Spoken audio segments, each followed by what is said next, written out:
entendu professeur déglu ngeen professeur mu explique moo ko tax a jóg comme bu ñu déglu sukkandikoo ci li nga xam ne noonu la ko waxee ci nit ci moom jàpp na ni état ab monstre la boo xam ne yëfu boppam rek moo ko tax a jóg te ay mbiru boppam rek lay taxawee di défendre ses propres intérêts contrairement ak li nga xam ne moom mooy intérêt wu population bi comme ni ko ñeneen jëlee ñi nga xam ne ñoom mooy mel ni les Platons ñoom aussi jàpp nañ ni état dafa war a am taxawaay boo xam ne dina gën a mën a loolu moom moo ñuy permettre ñu def une transition war a mën a dugg ci li nga xam ni ndax tey danoo war a am ab njiit bu am doole lool wala dafa war a am ab institution yoo xam ne danoo war a taxaw am doole lool moom si question boobu dañuy jëm.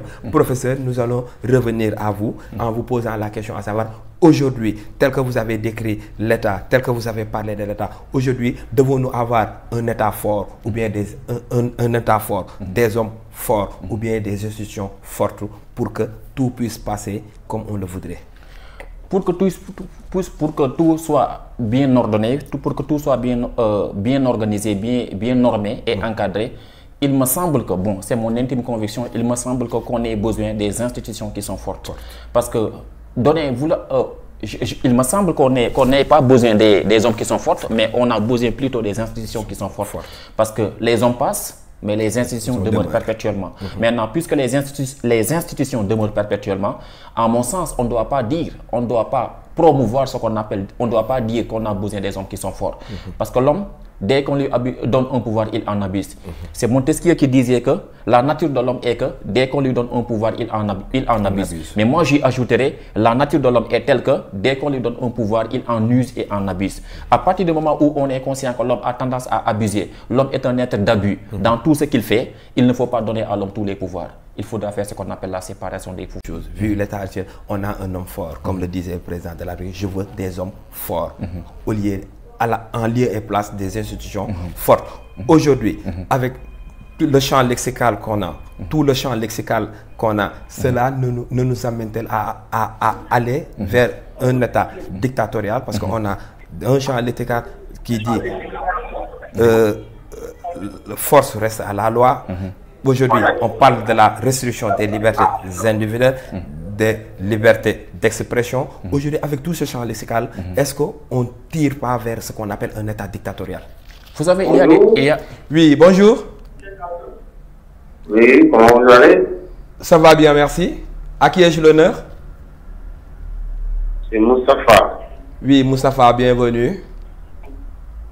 Voilà, merci. Vous êtes en train de faire une émission éducative et pratiquement, on ne comprend pas ce que vous voulez dire. Il faut être plus simple pour permettre aux Sénégalais de mieux comprendre ce que vous êtes en train de faire. Ok. Vous allez en poser une comme ça. Il faut être plus simple. Moustapha, comme vous le savez, on est entré avec le temps, ce qui ne nous permet pas de pouvoir faire l'émission comme on le souhaiterait, mais voilà, c'est juste pour 1 heure de temps qui a été calqué dans cette émission. Donc c'est aussi une possibilité d'offrir les élèves qui nous écoutent la possibilité de suivre le cours tout en toute quiétude. Allô? Allô? Et Momodou est parti. Donc, professeur, voilà, ça arrive, hein, ce sont des exemples. Peut-être il n'a pas bien saisi le sens du cours. Mais voilà, je vais vous laisser continuer. Et alors, je disais tantôt qu'il y a des expressions qui me dérangent parce que des expressions comme force restera à la loi, je pense que ce sont des expressions qui méritent d'être en tout cas rectifiées. En mon sens, il me semble que ce sont des expressions qui doivent être rectifiées. Mais également, je reviens à ma position antérieure. Je disais tantôt qu'on n'a pas besoin des hommes forts. On a besoin des institutions qui sont fortes. Parce que je crois que les institutions sont au-dessus de tout le monde. Les institutions sont transcendantes, elles sont au-dessus de tout le monde. Puisque l'homme est élu pour un mandat bien déterminé, il va faire son mandat et s'en aller. Donc, à partir du moment où il doit faire son mandat et s'en aller, certes, donc il ne doit pas être plus fort que les institutions. Au contraire, ce sont les institutions qui doivent être plus fortes que nous. Pourquoi? Parce que les institutions sont fortes. Je préfère que les institutions soient plus fortes que tous les hommes. D'accord. On préfère que les institutions soient plus fortes que les hommes parce que pour que l'État puisse aller de l'avant, pour que l'État puisse exercer pleinement ses pouvoirs, il faudrait qu'elle ait des institutions fortes, capables de répondre aux attentes et aux besoins des populations. L'émission tire à sa fin. Vous, en tant que tel, aujourd'hui, en guise de conclusion, ou bien des choses qui n'ont pas été apostrophées, selon vous, c'est quoi?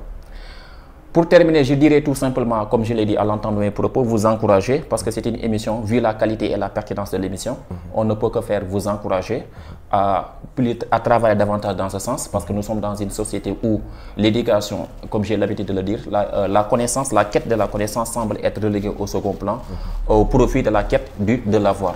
Parce que nous sommes dans une société où beaucoup de gens, c'est pas tout le monde, beaucoup de gens sont à la conquête de l'avoir plutôt que la conquête du savoir. Maintenant, dans une société comme la nôtre, il va falloir que l'on privilégie des émissions de cette qualité et des émissions de cette nature. Parce que notre société ne doit pas être seulement une société où on écoute tout le monde dire ce que... écouter des gens dire tout ce qu'ils veulent, mais nous devons écouter des gens qui apportent leur touche, qui apportent leur participation pour l'épanouissement, pour la bonne marche de la société. Parce que toute société qui aspire à l'émergence, comme j'ai l'habitude de le dire, n'est pas seulement économique. L'émergence n'est pas seulement, elle est d'abord comportementale, mais également, dans une société qui aspire au développement, nous avons besoin également pour comprendre les tenants et les aboutissants, et qu'ils sachent que peut-être qu'il y aura d'autres émissions relatives à la philosophie où nous allons prendre des thèmes pour les décortiquer afin que les élèves puissent comprendre ce